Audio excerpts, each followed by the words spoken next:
Hello everyone and welcome back. In a previous video we went over the class weapons for the Titan and the Hunter. And while I do want to take an updated look at those weapons since those reviews came out before the most recent weapon balance, in this video I'm going to take a look at the class weapons for the Warlock. To get the first weapon you have to reach rank 2 with the Gunsmith. Once you reach rank 2, return to Banshee and pick up the first step of the first quest. This step of the quest is pretty straightforward, it just has you getting fusion rifle kills with a special telemetry active. For this I recommend jumping into the Vanguard playlist. Depending on the strikes, you should only need 1 or 2 to complete this step. Upon completion, return back to Banshee and pick up the next step. This step is pretty straightforward as well, it just simply has you dismantling fusion rifles. Dismantling rare fusion rifles counts as 1 and dismantling legendaries counts as 5. Once you've dismantled 10, you will unlock the final step, which is simply to go claim the rifle. The weapon is Susanoo, a legendary solar fusion rifle. First column, you've got a choice between Smart Drift Control, Field Choke, and Linear Compensator, with the first perk being Hot Swap. Rating this weapon grants a brief period of bonus accuracy. The next set of selectable perks is Speed Reload, Injection Mold, and Braced Frame. Followed by the final perk, Elemental Transfusion. Causing damage with subclass abilities will transfuse that damage type to this weapon for a period of time. As far as fusion rifles go, it's pretty standard. Fusion rifles aren't really doing well in the current weapon balance, so it's really hard to compare them since none of them are super effective in combat. Susanoo's charge rate is on the faster side, which is good, but of course you've got the trade-off of impact.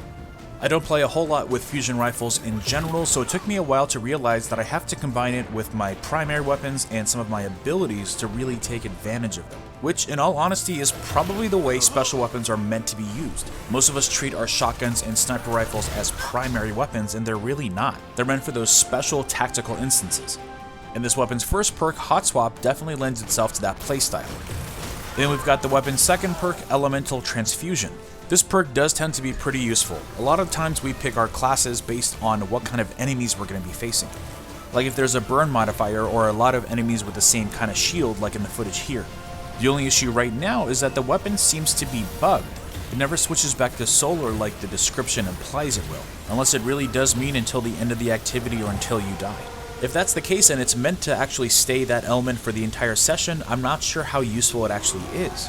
I think most of us would rather grab a fusion rifle with 2 perks that is just the right element.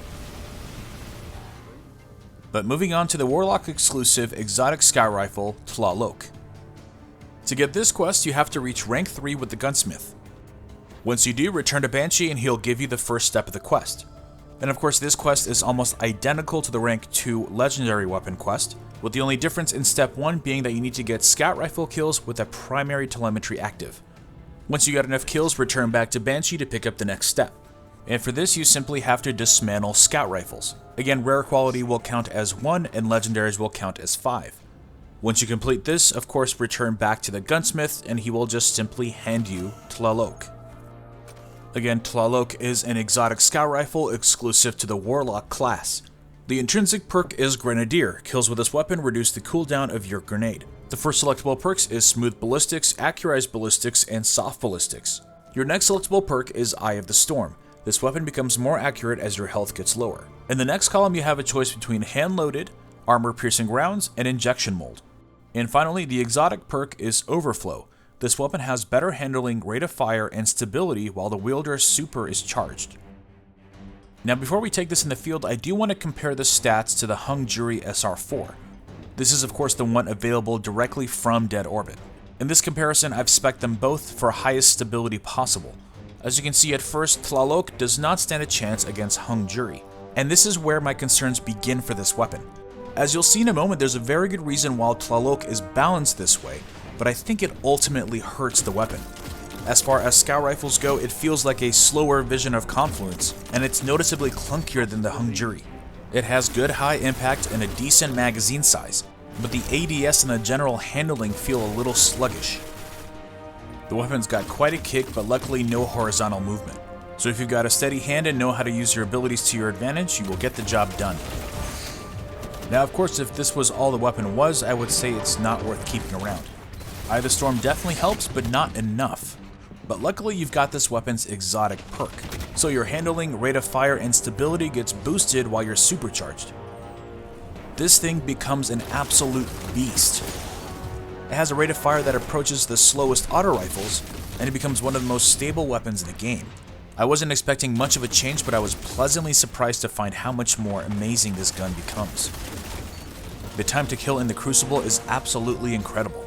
It makes me literally never want to use my super. And I suppose that's kind of where the problem comes in. You gain such a huge advantage while the perk is active that you never want to use your super. Now if you're a Sunsinger using Fireborn as an insurance policy, then of course this is going to be great. You're never going to be using your super and you'll always have a high rate of fire amazing scout rifle. And even if you're not, most of the endgame PvE activities do involve you holding onto your super until the right moment. But even then, I wish it had a slightly higher impact and maybe have a slower rate of fire for the perk. That way it would just make the weapon feel a little bit more useful without that perk active. Overall, Tlaloc is a fantastic weapon. It feels identical to the Hung Jury SR4, which is my favorite legendary primary at the moment. I just wish it had a little extra oomph just to make it feel more like an exotic right out of the box. What are your thoughts on the Warlock exclusive weapons? Let me know in the comments below. Drop a like if you can and subscribe for more Destiny content. Also remember that the 3,000 subscriber contest is still underway, so check the description for details, and I will see you all next time.